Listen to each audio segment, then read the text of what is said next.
What is up, my fellow psychopathic transgender murderers? Welcome back to Is It Kino, your favorite podcast about the act of cinema. Well, it very well could be, to be honest. I am Mumkey Jones, Simian Jimmy, joined as always by my partner in crime. He's not Hans, he's Eggs.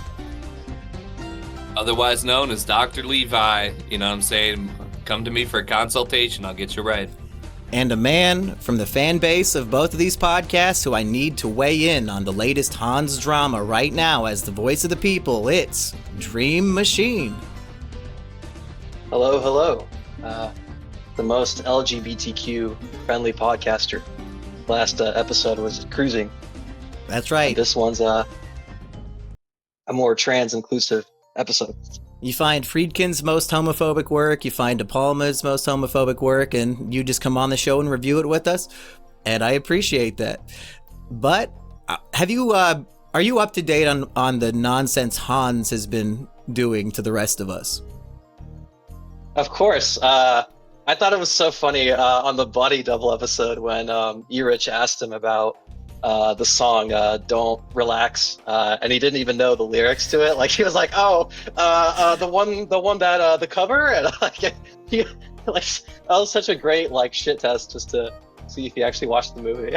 Bloodhound Gang version has that iconic line, "I'm wearing tidy whities and I'm smuggling plums. When you wanna come?" I mean, we used to sing that in first grade all day. We had no idea we were talking about gay sex.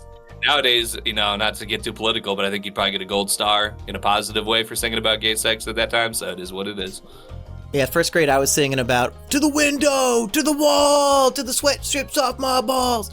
And I knew how sweat would drip off my balls back then, so at least I knew what I was talking about, Eggy. That's right. But Hans, he says, oh, boys, at the end of this Body Double episode, boys, I'll be back this time tomorrow to review Eddington, don't you worry. And then we review Eddington the next day without him because he didn't bother to watch it. After he wasted our time begging and pleading, please give me another 24 hours to watch this fine film. And then he's going off in his Discord server, playing the victim like we did something wrong to him. This is the behavior of he's pushing 40, folks. I'm expecting the maturity and intelligence and grace of a 40-year-old man, but I guess they grow him different in Costa Rica, because he was blaming me in his Discord chat for why he could not fulfill his promise to his friends. It's just disgusting, despicable behavior, and I think I'm going to have to call him out on the Shelby Oaks episode that's coming up next week. We better see him get Stuckmanized. That'll be his punishment. He has to watch Chris Stuckman's entire YouTube channel in a binge. But we're not here to gossip about Hans. We'll save that for next week, unless you wanted to weigh in any more on who's correct here in the Eddington debate. Is Hans in the right to blame us for his inability to watch a movie? No, of course not. I mean, I'm pretty sure. I mean, maybe Costa Rica doesn't have Eddington, but I think it does. I remember listening to an episode where Lores and Hans were kind of discussing best movies. And he said that Eddington is now in his theater, so it's he has no excuse now. He has no excuse to not watch it. But yeah, I think it wasn't exactly a new release. Well, I think his excuse is he needs to spend a lot of time responding to rage bait on Twitter. Because for a man who says, "Oh, I work all day, I can't watch movies like you fucking podcasters who can live off your podcast," he's jealousy posting and in his victimization of himself. Hans, you spend about 8 hours a night shit posting on Twitter, talking about how Americans are the dumbest adults in the world. I'm sorry, it's okay when we say that. I genuinely do not want a third worlder spending his time on social media talking shit about America. I get it, we're the main characters, but calm down. Maybe fix your own country before you talk shit about ours, Hans. Anyway, that's 5 minutes on Hans. We are here to discuss Brian De Palma's 1980 film, Dressed to Kill, starring My Cocaine. Have you guys ever said My Cocaine to sound like Michael Caine? My Cocaine. I personally haven't. Yeah. Say it right now. It sounds like him in a British accent. I might have told certain people, give me Michael Caine, and just in case there was any Fed taps around, I could say, because he's so good, he's Sir, he's knighted, and I think that he gives a royally good performance in this film. The twist, did not see it coming, to be honest. Dream Machine, out of all the films in cinema history, why did you choose this one today, and why did you want to talk about it? To be honest, I don't know why I chose this movie. I don't really know why. It kind of connects to Cruising. This is secretly a little spiritual prequel to Cruising. Brian De Palma originally wrote the screenplay to Cruising. Did he really? And that was never. Yep. Yeah. Oh my! I had no clue. Yeah. Well, the thing is, he wrote the screenplay. But it was never filmed. It was never made. Like, Friedkin did not use a script. But what happened is for Cruising, originally Spielberg was going to direct Cruising. And Brian De Palma wrote it. No, I'm serious. He did. It was after. He never would have gone through at that time, at least. It was before Jaws. I forgot the truck driver movie he made. I watched it. I just Duel. Duel is Duel. It's one of his best films, in my opinion. I think it's in his top 15 on my list. I love Duel. It was during that time Spielberg was making TV movies, and it was before Jaws. That his first theatrical movie was actually, was planned to be Cruising. But he dropped out of that, and Brian De Palma's script was never made into a movie. And Friedkin took over, and he decided just to kind of write his own script. But yeah, I think that the landscape of cinema history is forever changed if Spielberg's theatrical debut is like a gay leather daddy murder mystery instead of all of his. I mean, I guess he started off, Jaws and some horror-esque things, and maybe what's the name of the one with the aliens that has the three something. Oh, Close Encounters of the Third Kind. Yeah, I thought that was a little bit boring, but imagine if he started off with some R-rated hardcore shit. He probably never would have ended up making E.T. Well, if you guys want to go... Oh, sorry. I was saying, instead of we need a bigger boat, he would be tied to we need a bigger throat. Yeah, that's right. What were you saying, Dream? I was going to say, if you want to get into a Spielberg kind of controversial rabbit holes, you can look into them, but you can look into his short film Amblin, and there's some that's about some stuff there. Some homeless guys like hitchhiking, right? Yeah, but there's kind of a more, I don't know, there's some weird stuff in the movie where some people analyze that there's some kind of homo stuff going in the short movie. So let's just say I can imagine like somebody watching that being like, Cruising, yes, Spielberg. That sounds like a good idea. Well, thankfully, I think everybody ended up making the movies they were meant to make. And I don't even know if I want to see Spielberg's version of Cruising, to be honest. I've seen Munich. That was gay enough. Michael Caine is in this film playing a therapist. And you know what? Spoiler alert. You've either seen this movie or you never will. Let's be honest, folks. The film... it deals with transgender issues, and De Palma in 1979, when he's writing the script, maybe he was forward thinking. He has opinions on the trans issue that I've seen people 50 years later still share, mainly that they're severely mentally ill, violent, and like in the movie Split, they're not just transgender, but they have multiple personalities fighting for control of the same body. And male Michael Caine, who's a therapist, has an alter ego who is a trans woman who is trying to get his cock cut off, but the Michael Caine half of him won't let him, and that leads to this big murder plot. So, spoiler alert, but it's one of those movies. You can imagine the controversies section of the Wikipedia is longer than the plot synopsis. And I'm sure there's a lot of Iowa-specific protests that I read about, Eggy, that I'm sure we'll get into. And maybe modern-day Iowans feel differently about the film than the feminists back then did. Well, they have a bit of... There's the trad feminist angle, the J.K. Rowling angle, if you will. So maybe there might still be some that are of that particular opinion. But to speak of Mike O'Kane's performance, this dual performance as both Bobby, the woman, the transsexual woman, or transsexual.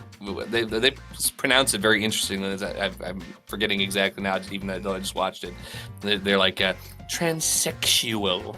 They really come into the U. I don't know if that was a different thing back like 40, 50 years ago to really enunciate on that. But when the twist is eventually revealed, really at the end of the film, more or less, there's a lot of parts throughout the film where Dr. Elliot is playing himself straight, and he's like got this quirk where he's admiring his reflection, and it's very like narcissistically. Now, from my understanding, there's something called autogynephilia or something that is a sexual proclivity AGP. where a person gets turned on by themselves, and there's, I guess, people think that that's something to do with trans identities at times, where they like to see themselves in a female form if they might be originally male, and that arouses them. And so I think that that's very interesting, because I don't believe anything is ever necessarily put forward very boldly in the film to speak on that condition specifically. But I think there is. I think you're right to tie it into that fetish, because he says, I only become the woman when I get aroused. When the man version of me gets an erection, then the woman takes over control. So that, him tying all this into a sexual fetish, again, he's ahead of his time in terms of saying things that are highly controversial and offensive to people. And I always appreciate seeing Hollywood or whoever put in so many millions of dollars into a film with this premise, and it made back like 7 times its budget, I think, in the box office. So it was successful as well. And I have to say, it really kind of going into this totally blind, which I have lately for pretty much everything, I guess, unless it's something that we're seeing that's a new release where I've been exposed to trailers against my will just because they're before another picture. Going into this, I'm thinking like, okay, it's just something about some infidelity, because that's really the first, I think, like 30, 40 minutes of the film, is we have this woman, Kate Miller. She's basically being used like a cock sleeve by her boyfriend, or her Husband. Her husband. She remarried. Right, because the old guy died in Vietnam. Yep. So basically, he's giving her the wham bam, thank you, ma'am, I think is damn near what she says, something to that effect in the film when she's seeing Dr. Elliot. Do you know Dr. Elliot's first name, Eggy? And it's not Roger. Oh, it's Bob. So it's Robert. So should we have known that Bobby was this guy the entire time then? It seems pretty obvious once you know his full name. That is true. And I mean, he's got that connection throughout the film, but it's interesting because so we have this little infidelity spiel to start off with. There's a little almost kind of like a little bit of a chase scene inside this art museum between Miss Kate Miller and this, I don't know, do we get some mystery man? Some guy with gonorrhea and syphilis, I think. Yeah. So really, I didn't know where I'm thinking, okay, unfaithful. She's getting a disease. Like, is it going to be like Philadelphia? She's going to get AIDS and she's got to get wheeled around in a wheelchair or something like that. It's going to be like a real emotional heartstring pulling kind of thing. But no, she gets slashed up in the elevator by someone who appears to just be like a really ugly, like, woman that's probably about her age. I think she's about 50 years old or so, maybe like late 40s. They seem to be about the same age. And then we cut from that scene. It's witnessed by a prostitute and her John. But we cut from that to Dr. Elliot's office, where he's listening to some voicemails about appointments and things. And he has a voicemail from this Bobby saying, oh, you chud, you wouldn't approve my affirmation surgery. I'm going to Dr. Levi now. And so for this voicemail to be here, it's like the split personalities thing. We know this eventually is how it is, but I felt like, I was not suspicious at that point. I was like, okay, that I couldn't see himself leaving his own voicemail, so like that threw me off the scent for sure. And here's my problem with it. So you have Dr. Elliot. He becomes trans murdering personality, leaves voicemails to himself, admitting, "Oh, I'm the one who did this murder. You lost a patient. Sucks to be you." But Michael Caine has a very British accent, and they did not have Michael Caine doing a different voice on the phone. Shouldn't that be, as an actor, shouldn't he be able to pull off an American accent and sound like somebody else? If you're gonna give an uncredited different voice actor that role, it kind of breaks the immersion of the movie, right? Because that's literally not him on the phone. Yeah, and it would have been Kino towards like the climax of the film if he had pulled out both voices or whatever. But yeah, it is in fact a completely different person who is a voice double instead of a body double. Mm-hmm. Speaking of which, very heavy usage of body doubles in this film with this 48-year-old main character woman. But every time she's naked in the shower in the opening scene, but then all the extreme close-ups, suddenly her body's very nubile and taut. Very tight, no wrinkles, and then it cuts to a wide shot and you see her disgusting, wrinkly 48-year-old fucking face. And there's like a disconnect in my mind of these close-ups of those nice titties do not belong to this wrinkly bag of a woman. So maybe this is what inspired the body double movie. I think that probably came after this, right? Where like he's literally filming a shower scene, replacing one actress with another who has nicer titties. Yep. It did come after. Sure. And speaking of this old lady character, while I did give this a 3 out of 5, which, it's a decently good movie, nothing to write home about necessarily, but in terms of experimental filmmaking, I will say I can't name on the top of my head too many films where the main character dies in the first 30 minutes and then we just get new main characters. So I thought that was very interesting. I like that we spend the entire opening 30 minutes with this woman who's then just killed. Because you never expect that to happen. A character might die at the end of the movie, but never 30 minutes in if you're the main character. Well, and I thought it was really just the right amount of exposition to introduce her son, who does, after his introduction, maybe about 10 to 15 minutes or so into the film, he is a persistent and important character throughout.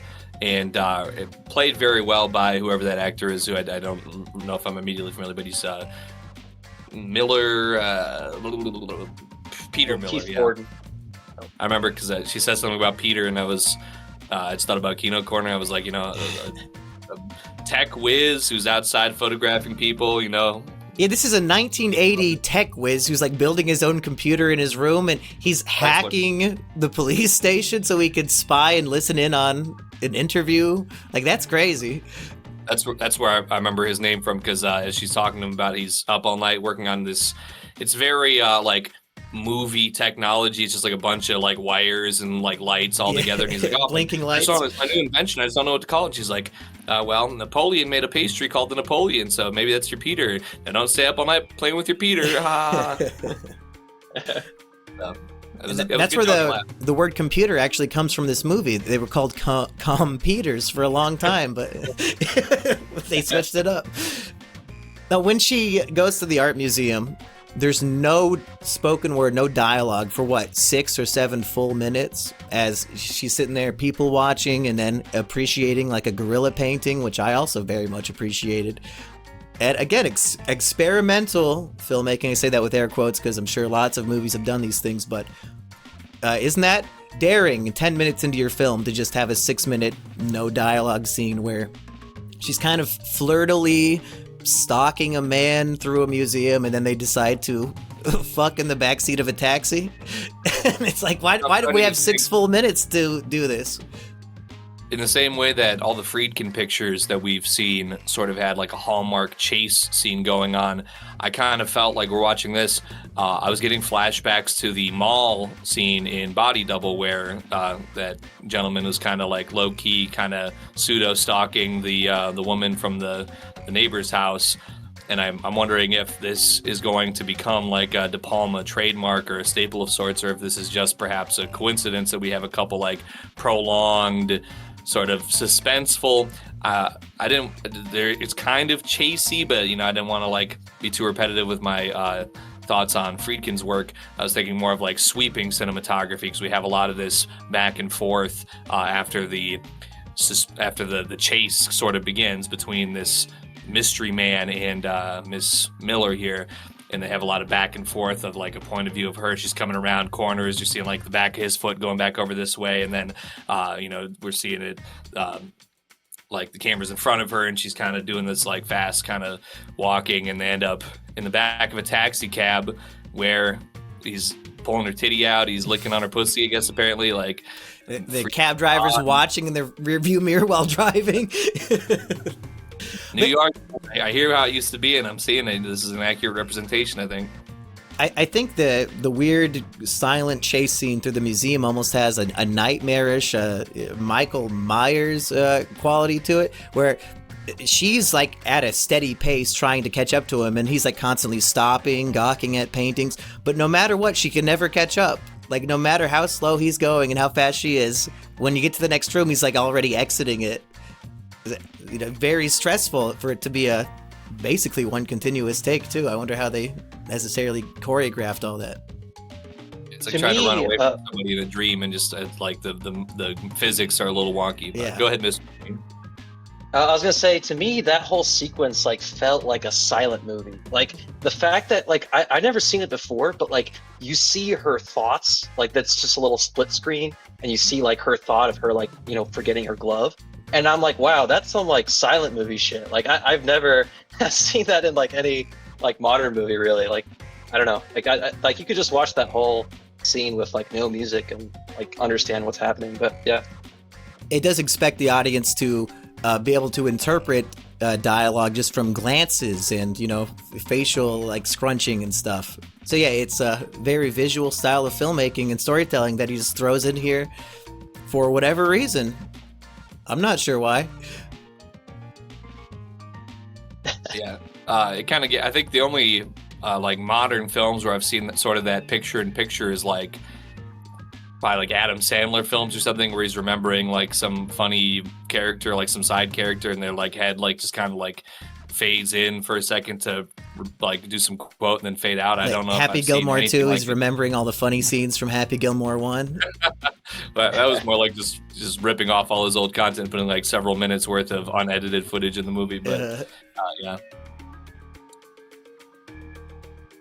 Did you guys see the twist coming? That's a question. About halfway through, I started thinking about it, because there weren't really a lot of other characters, So when Michael Caine gets top billing and he's barely in the movie for the first half, I was like, why is he top billing and this other lady is not, who was the main character? So I had to figure that his role was bigger and meant more than what we were being shown. But I didn't like predict it, straight up or anything. But I was suspicious of him just based on where he appeared in the credits. I think this is, personally, I feel like this is one of the most retarded mystery thriller movies. Just because like for me, when I first watched it, like the moment you're introduced to Michael Caine, to me, I was like, that guy, like something is wrong with him. Like something is, suspicious about him. And you're right. It's like a mystery with not a lot of characters. And the way it's structured and everything, it's like, I wish there was like more red herring characters, or more like, just more red herrings, because then it would have kind of kept you guessing more about Michael Caine. But I gotta say, I kind of predicted the twist right away. But what I didn't expect was actually the body doubles of that woman, where there's an actual woman and then there's Michael Caine in drag, and they're both the same. Like I did not see that coming at all. I was like, oh wow, there's like two killers, but then. So the other woman was like an undercover police officer who was following our prostitute around? Yeah. Okay. Yeah, that makes sense. Because then at the end, that cop like grabs Peter, and we think it might be the killer, but then no, the killer is actually just inside the whole time. There's a scene where our prostitute is being stalked by what she thinks is the transgender killer, and she runs down into the subway, And at the end of the subway where they're waiting for the train, there's a gang of young scholars, some might say, men of a darker complexion, just hanging out. And usually a young, blonde, white woman in New York City subways might be avoiding, a little gang of people like that. But when you're being stalked by a transgender psychopath, any safe port in a storm or whatever the fuck they say. But it turns out, no, not so safe. She goes to them just to stand there and not be murdered. And these 5 black men just immediately decide they want to rape her. So De Palma, he's letting us know what he thinks of trans people and black people with this film. Yeah, I think one of the statements towards the climax of this provocation by her existence is he says, "I'm gonna crush your ass." And I was like, for sexual assault euphemisms, I don't know if I've ever heard that. Like, I've heard about like crushing a piece of ass, like as in a cheap, but like, it's like a threat, like I'm gonna crush your ass, like really with my penis. And then when she's on the subway, the 5 black guys are chasing her through the subway cars, I guess to rape her on the subway. And there's no Daniel Penny, what's his name, Daniel Perry? There's no hero in sight. Just all these fucking New Yorkers. So every single one of them is a sociopath. If you live in that city and you just sit on the subway, do nothing, and watch as a gang rapes a woman, you're a sociopath freak as well. And I think everybody who lives there has to be. If you think the correct attitude on the subway is just let anybody do anything, fuck it. Listeners have a monetized Twitter account and a Greek statue profile picture. You could probably just like clip just the chase scene and be like, "Wow, ... Brian De Palma 1980 ... or something else." You probably get a lot of retweets. You'd probably end up in my For You page. Yeah, and I bet they would have just walked up and stabbed her in the neck and walked away, and then still nobody would have done anything. They would just sit there and watch. Fucking useless people. And that wasn't even in New York when that happened. That was like in the South. Everybody's useless everywhere. I like that in the movie they specify like, we can go kill her, and then they're like, well, let's first rape her and then kill her. Like they make like they're like, oh wait, no, we gotta. Like, there's an order of operations in our to-do list. Yeah. Maslow's hierarchy of needs when it comes to being a subway rapist gang.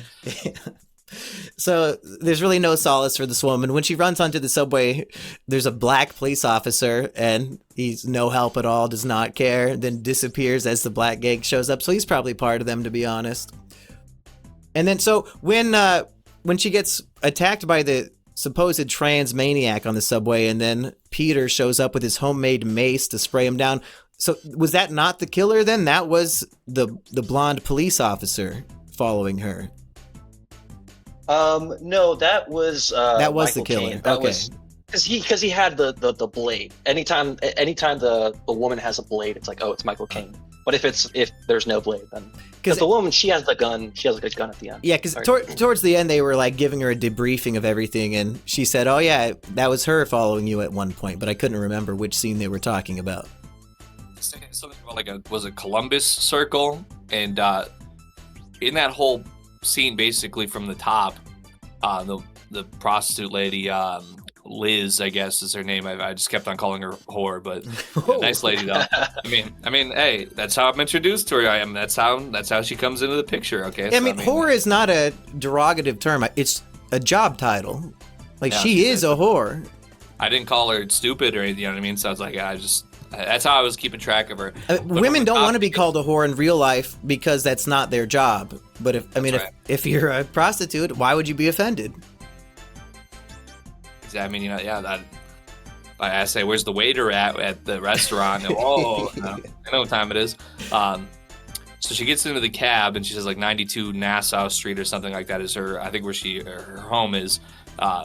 But she gets in and somebody who appears to be, I think maybe at this point it might be perhaps the undercover officer gets into the cab to follow and to trail. And then while they're driving, she instructs the. Okay, so actually, no, I think I'm starting to put it together now because this film, it did. Maybe I just have a little bit of brain damage, but I felt like it threw me for a couple loops.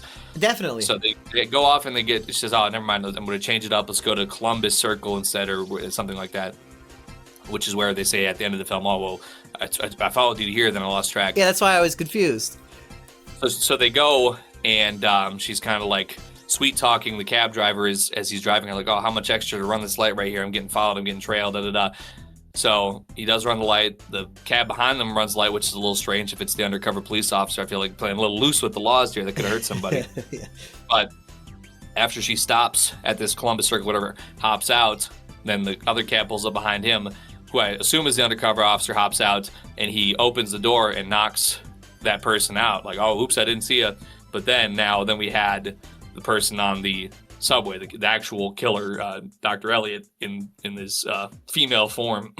So perhaps, I guess, maybe we weren't savvy to that. There was him as like in a third vehicle or something that was still following and tracking and tracing. I guess that's how it would have to be. And then the undercover officers got knocked out cold on the street and had to get picked up later on or something. Because I think she says as much as that's the furthest that she was able to track Liz. So, did anybody else just realize Eggy's wearing a hat that says Doug Walker on it? Oh, A real fashion moment on Is It Kino? we remember these trans serial killer movies, so you don't have to. Did you see that video of him on a live stream where his like severe, what do they call it? Fatigue syndrome took over, and he like falls asleep, and he can't speak. That's he's like creepy. sleep paralysis demon on live stream, and he's like begging the lady to stop, and she won't end the stream.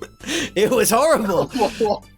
It's really bad. that sounds like real Kino. I had no idea. Wow. Yeah, I gotta watch that. if you just search Doug falls asleep or chronic fatigue syndrome, there's a clip of a live stream, and then he did a Channel Awesome main channel video addressing it, and it's like 40 minutes of him talking about how after COVID, he had shingles and then COVID, and now he just has chronic fatigue, and randomly throughout the day, his whole mind and body shuts down, which is terrifying. I don't know if he should ever be allowed to drive a car again. If he shuts down so he can't speak enough on a stream to end it, probably should not be operating a motor vehicle. I actually felt bad for Doug Walker watching that, to be quite honest. He actually became a human. He's not an annoying, scripted cartoon character. He's just a pathetic human like the rest of us. I love Doug Walker, so that sucks. I didn't even know about that. Was that recent or just? It's I think like within 3 weeks. Oh shit, yeah. Been out of the loop, but get well soon, Mr. Walker. Maybe some good, maybe my cocaine can help you out. Yes. Some extra pep in your step. You'll never be fatigued again. Yeah, if you got chronic fatigue, my cocaine might be the solution. I talked about last time we reviewed a De Palma that he likes to do a little bit of bookending with his movies, and he does it here, but in a way I'm not satisfied with. Usually his bookending is the first scene with our main character establishes they have a problem, and then the course of the movie leads to the final scene with the character where they solve the problem. Great bookend, little arc. Here the bookend is we start off with a dream sequence of a woman in the shower being attacked, and then it ends with a dream sequence of a different woman in the shower being attacked. And it's like, what is this bookend? What is this thematically relevant? I feel like this entire dream sequence final scene was completely superfluous and pointless, and you could have just ended it at the 90-minute mark. And then you didn't even have the conviction to actually kill her off. She has to wake up and say, oh, it was a dream. Complete waste of time, right? I do agree. Were you guys Were you guys disappointed that it was a dream? 100%. I thought she was going to have an epic fight with him, and like, oh, he broke out of the mental institution, and now it's the final showdown. But then he slits her throat, and I thought, wow, damn, they went there. They killed her off. And then she wakes up. And I feel like, is that a studio note? We can't end it on a downer ending, so just pretend she's in bed? Like, what's the point? To show that she's like forever traumatized by this now, and she'll be having nightmares forever? Is that the takeaway? Yeah, I don't know. Every other De Palma movie I've seen, I mean, no, that's not true. There's actually like one or two, but like most of them, I feel like have happy endings.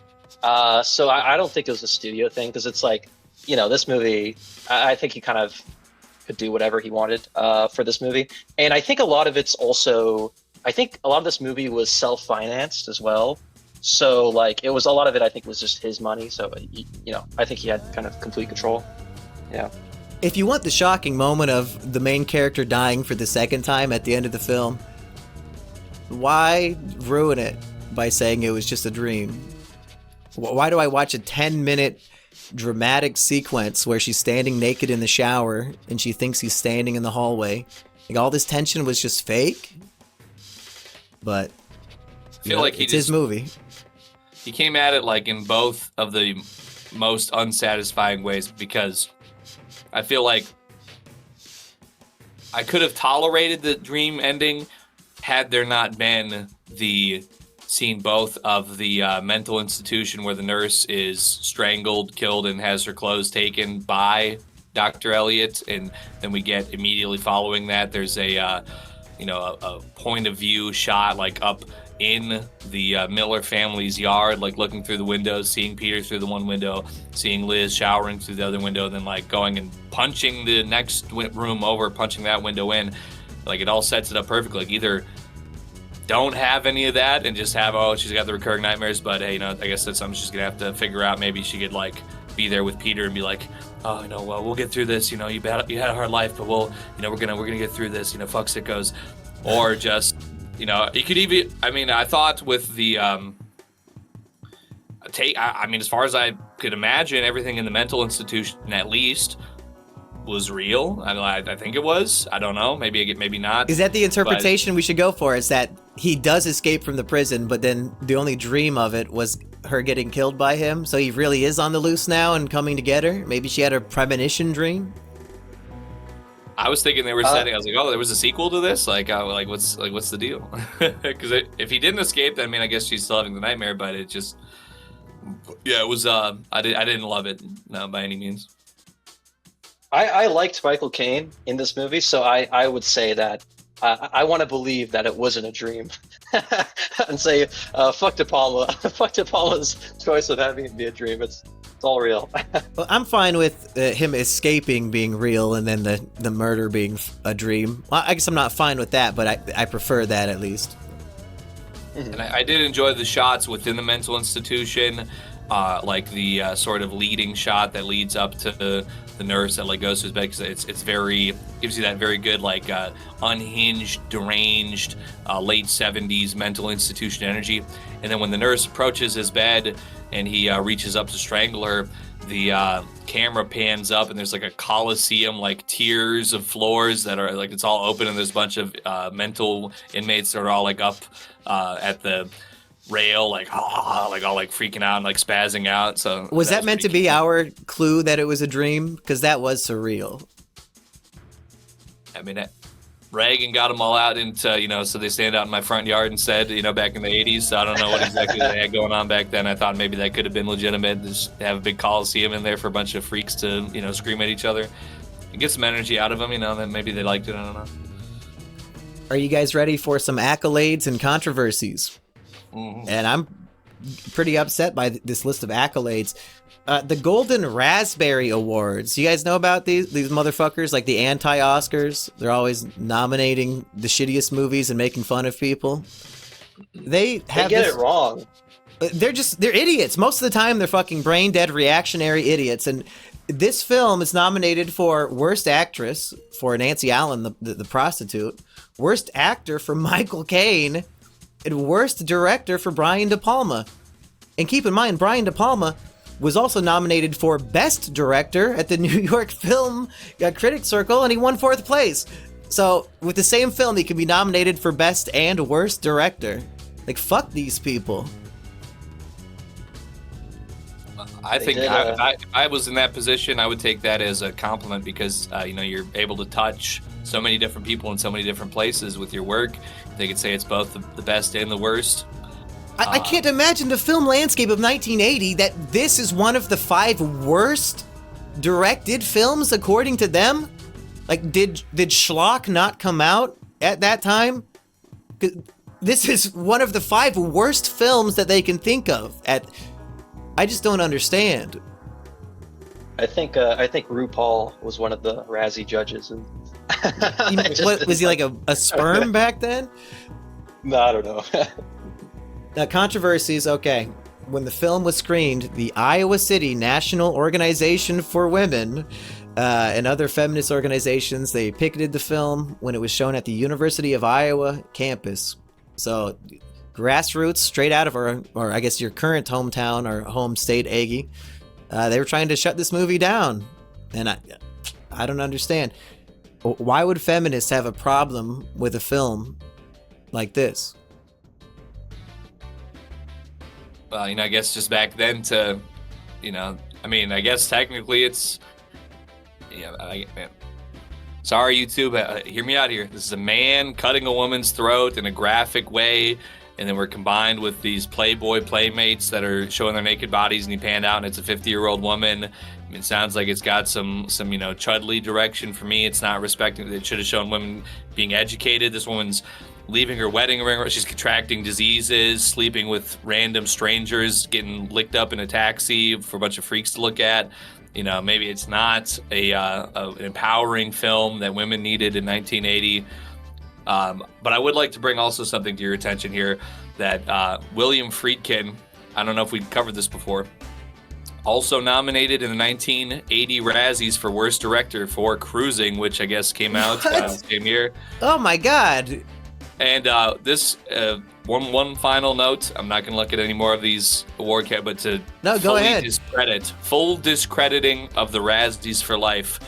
Another nominee for Worst Director in the 1980 Razzies was Stanley Kubrick for The Shining. So this must have been opposite day or something. So they're just they're having a laugh.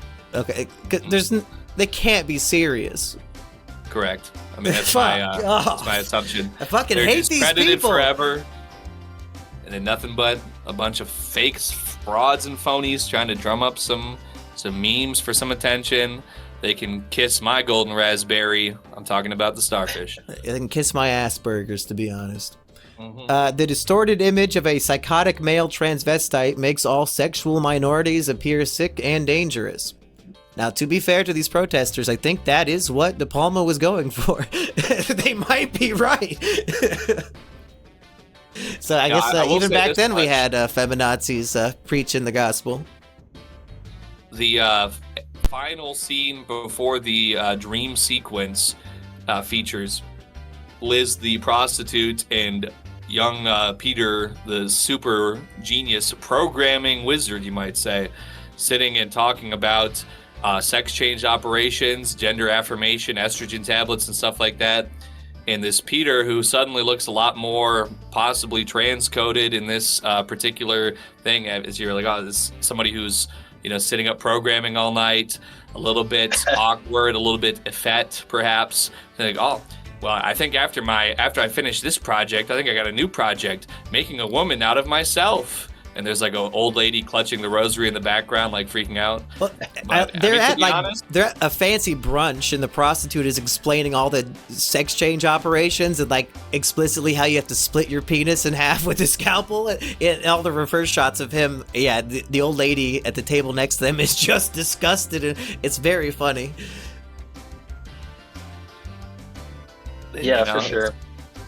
Something that I think it's a good scene for multiple reasons, and it's unfortunate it probably would not be able to be approached in that particular way in the modern day in a major motion picture. But well, speaking of the modern day, in a 2016 interview, De Palma said, "Obviously, I realize that it's not good for their image to be transgender and also be a psychopathic murderer, but I think that perception passes with time. We're in a different time."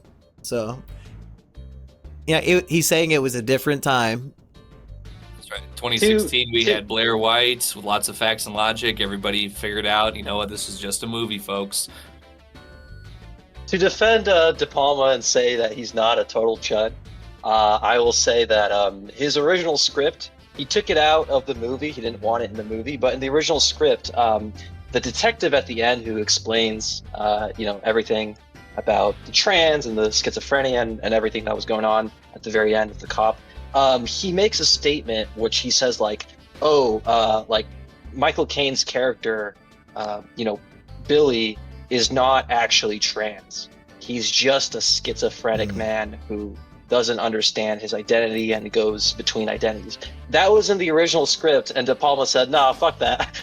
let's not add it in there. Let's just keep it trans," which is funny. But originally, to say that he's not a chut, it's originally it was supposed to be like not completely trans, So he literally is the guy from Split, where he has multiple personalities and one of them just happens to be a woman. It doesn't make him trans. It's just. And do you guys know a lot about the Digibro lore recently? This is literally, other than the psychopathic murdering part, literally Digibro.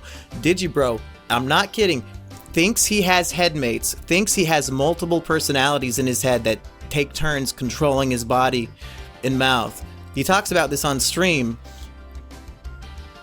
So maybe he should check out this film, I guess. But this is real. This is real. The last Digibro update I saw was somebody posted about, I guess he did some stream maybe like a month ago, where somebody in the comments said something like, I guess it was a stream called like Bad Vibes Only. I guess it was getting some discussion. Somebody commented in the chat like, "Oh, I forgot what this channel was. I've been subscribed for 15 years. WTF? Oh wait, it was Digibro. Oh man, you used to make good stuff, but now I'm gonna unsubscribe." And I guess that launched like a long tirade of drunken like freak out. But he was freaking out on stream about an innocent comment. Yeah, it was something along the lines of like, "Oh, what's this channel? WTF? Oh, it was Digibro. Oh man, this used to be a good channel, but yeah, but I guess I've been subscribed for 15 years now. I'm unsubbing. Have a good life or whatever." I guess. Hey, Digi, come on now. I get comments like that every single day. You should have some thicker skin, my friend. Just because it's true that we made better content 10 years ago doesn't mean we have to be upset about it. And I see also Ebert and Siskel both gave this a 3 out of 4. So nice. It's approved by the Original Movies Podcast. I don't know who Digibro is, but I'm happy. Don't Google it. Don't Google it. I keep seeing ironic memes of people saying, "Don't Google Chris Chan, worst mistake of my life." But sincerely, don't Google Digibro. It will be the worst mistake of your life. Any final thoughts on this film, Eggy and Dream? Go ahead, Mr. Machine. Well, before I give my little short review, if it's okay, I just want to list a little bit of facts, if you guys are still interested in that. So original script, the first scene of the original script was supposed to be a graphic close-up shots of a man shaving, and then he takes a razor and he chops off his dick, and it was supposed to be a graphic opening scene, and I wish that was there. That would have been cool. And then some other stuff. The man on the phone who's Bobby. That's actually, it's like an uncredited role, but it's actually William Finley, who was the main character in Phantom of the Paradise. Oh, De Palma's just friends with him, and he's like, "Hey, can you do this voice for me?" And then some other stuff. You guys mentioned like the original, the first like woman that you see, her getting killed off in the elevator.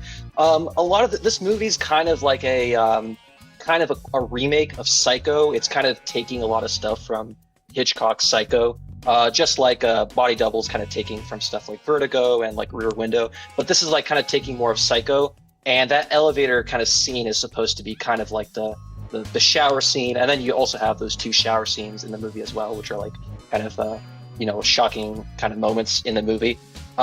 So yeah, that's kind of just to let you know, that's that. I personally, for this like review, I think I don't love this. I don't like this movie. I don't like it that much. I think it's one of his weaker movies. I think Body Double is kind of like the upgrade to this. It's kind of like I feel like a more realized version of this kind of movie. I personally love De Palma's gangster movies way more than his thrillers. And it's strange because he that's what people talk about, and he loves like Hitchcock movies and Hitchcock thrillers. But when it comes to gangster movies, it seems like he kind of does it for a paycheck. Like he doesn't seem as passionate about the gangster movies, but I feel like they're so much better. And I personally I think he's a great visual director. But if he has like another writer, somebody who writes the script, I feel like his movies are so much better. Like this is I think this is a good movie. Don't get me wrong, but I feel like if it just had maybe some more rewrites or had a different writer in there, it would have been great. But that's just my personal opinion. You've had us review probably almost 10 movies now, and this is definitely the worst of the bunch, but I still enjoyed watching it. It's still 3 out of 5, so I wonder if De Palma's actual worst movies would rank any lower for me. Like, do you think this is low on his filmography? Well, I'm in the minority. Like, people seem to love this movie, and they say it's one of his kind of more famous movies. He definitely has worse movies that are not worth watching at all. But I gotta say, this movie to me kind of reminds me of Snake Eyes, where I think Snake Eyes is a great movie. It's a fucking awesome movie, and it's so visually, like, the first 20 minutes are so Kino. Can you explain to everybody who doesn't know how Snake Eyes predicted the Charlie Kirk murder? So, okay, well, a little tangent, but yeah, there's some political connections in the movie where, like, just random, like, hints and visual shit in the movie, like, completely coincides with the Kirk assassination. And it's kind of crazy where you're like, how the fuck do these numbers line up? How the fuck why is the gun, like, supposedly the same gun that... Doesn't the character have basically the same name? Yeah, exactly. And they even have a character who's like named like Charles Kirk's or some shit like that. Yeah, it's crazy. But Snake Eyes to me. Oh, sorry. Go ahead. No, I was just gonna say it's about a political assassination, and the guy's named like Charles Kirkland. So it's just fucking insane. Yeah. But go ahead. I was gonna say Snake Eyes to me is like it's a movie that I don't feel like it's that well written, and if it was well written it'd be better, but it's just a beautifully directed movie and kind of a mediocre script. But Snake Eyes is so much better, and I feel like this is in the same tier as Snake Eyes, where great direction, just not, I feel like the script could have been better. But yeah. Eggy, any final thoughts? Well, when Mr. Machine mentioned the shower scene, I guess that was also one thing that gave me a little irritation or something. I don't know, it seemed a little off. So in the final dream sequence, perhaps, where Liz, she's showering in the Miller's home, and she's the allegedly, or what we see as Dr. Elliot outside punching the window, etc. She's in the shower. Now, she's not putting her head under the faucet, but it's very steamy, and she has like this perfectly dry, very voluminous hairstyle going on. It's not even slightly wilted, not even slightly sweaty. I just felt like that was very bizarre. I'm guessing maybe there was like a fog machine coming in. I don't know if this was a real shower. I was like, how are you in this steamy ass shower? It's steamy. It steamed up the whole room, and your hair is like perfectly styled. I don't know. It just took me. I think they could have maybe thought about that while they were shooting that scene. They could have gave her a little bit more moisture. But well, now I'm no expert on women in the shower, and they usually don't want me to be watching them while they're in there. But I was also confused in the opening scene when the 58,000-year-old woman who's old as fuck is in the shower, but it looks like she has like full eye makeup and stuff. Like, can women shower with their makeup on? It doesn't run, or the steam doesn't make it melt or nothing? Or like, are you supposed to shower with makeup on, or did this actress not want to appear makeupless, so it just doesn't make any sense? I mean, the environment looks steamy, but I would have to almost believe that they were using some sort of effect to mimic steam, because I feel like unless the room was really cold or something, I don't know. It's a very small nitpick. Overall, Dream Machine, do you ever shower with full women's makeup on? That's a private question. We'll talk about that after the show. We'll solve this mystery. But I mean, I definitely have to give the film praise, because I didn't see these twists coming. The material is atypical overall for as far as putting together the thriller. I mean, it's a little bit wayward with perhaps the motive, and some of the things could have been done a little differently. But overall, the picture as it stands, I found it engaging, compelling. I'd probably give it a good solid 7 out of 10, probably. I would say Dr. Robert Elliot did nothing wrong, much like many Elliots in history. And that's about it on my thoughts on the film. I think I expressed everything else. Eggy, what will people find if they go to mysweetmonkey.com? Well, I tell you, it's the most groovinest, jazzy piano number. Some people from the Rusty Cage show have called it a fusion of, what was it, Dave Burns and James Brown, something like that. It was Ken Burns, whoever it is. I don't have my phone. The filmmaker? Some jazz trumpeter, I believe, and James Brown. And that's groove buggy. You're going to contract it just like the woman in this film contracted a disease from that man she was sleeping with. Well, we don't know if she contracted it. She was murdered about 5 minutes later, so anything could be happening down there. It is so true. Can syphilis survive on a corpse? You're going to contract that groove if you turn that music up loud from mysweetmonkey.com. Dream Machine, do you have any monkey websites? I was going to say, I'm so happy that mysweetmonkey.com is just that site that you have, because I typed that in while you're talking, and it gave me a little thing where it says are you sure you want to enter this site, a little lock screen, and I was so ready. I clicked continue, and I was so ready to catch a virus and see some crazy shit. Yeah, Eggy, how do we make it? How do we make the internet trust your website so that people aren't afraid of malware when they try to go to it? Because if you have to you have to click through security shit to even go to your website, that's not fair. Especially since it just redirects to a landing page. Yeah. Of, Is it because it's not like HTTP? You don't have all the security shit in your link?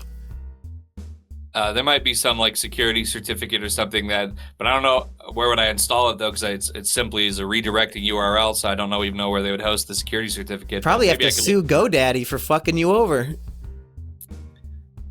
Well, I think I bought it off Namecheap, but either way, we're suing everybody at this rate. Dream Machine, do you have any monkey websites or other websites you want to plug? Just this great show. I'm excited for you guys to watch the Stuckman Kino and to get Stuckmanized and see how it goes. If maybe Hans will fall asleep in the theater, we'll see. I don't think Hans is gonna watch the full thing. And to be honest, I feel like he might have a personal grudge against me because, again, when he gets called out for not watching these movies, he's constantly invoking my name and bringing me up specifically. I was listening to their episode they recorded right after Hans did not show up for Eddington, and Low-Res confronted him from a personal level. He said, Hans, your reputation's in the toilet 3 times in the last week. You haven't finished a movie. And Hans's immediate response was, I don't care what Mumkey Jones says. Low-Res is literally saying this to him with his own voice. And his defense of himself is to shift the blame to me. It sickens me on a personal level. What the fuck? You lied to us!